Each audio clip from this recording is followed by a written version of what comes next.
Well, it's time now for Focus 50 Plus. Dr. George Schofield is here, and we are starting a two-part series today. Very exciting. What's it on? We are. We want to talk about the fact that lifelong learning isn't just for seniors anymore.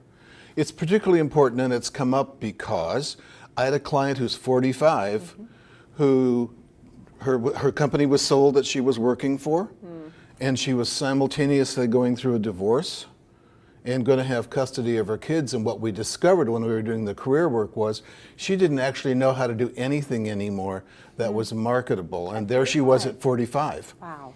So it really drove home how important lifelong learning is for all of us across our lifespans. So if we break it down into specific areas, what about at work? How is this important to us at work? We mentioned the skills. Right? Yeah, absolutely. Well, the nature of work is changing and the world of work is changing, because where we've traditionally thought of jobs, in fact, a very large growing portion of work is going to be shorter term gigs.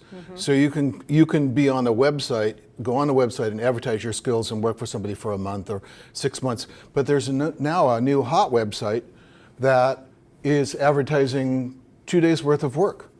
So the whole nature of how to market yourself and the skills it takes to do that and the actual work you're going to deliver is changing. Very interesting. Now, if we move from work to the home, how is lifelong learning helping us there? Well, think about the changes just in the last few years. This is a key. Yes.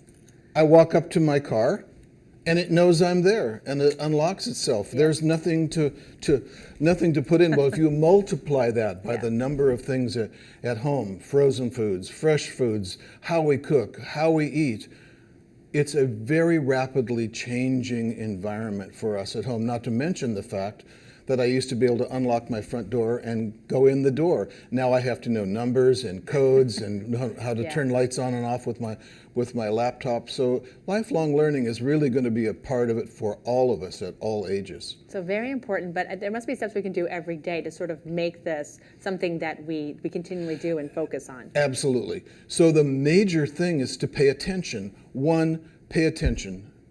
Learning is no longer just about memorization.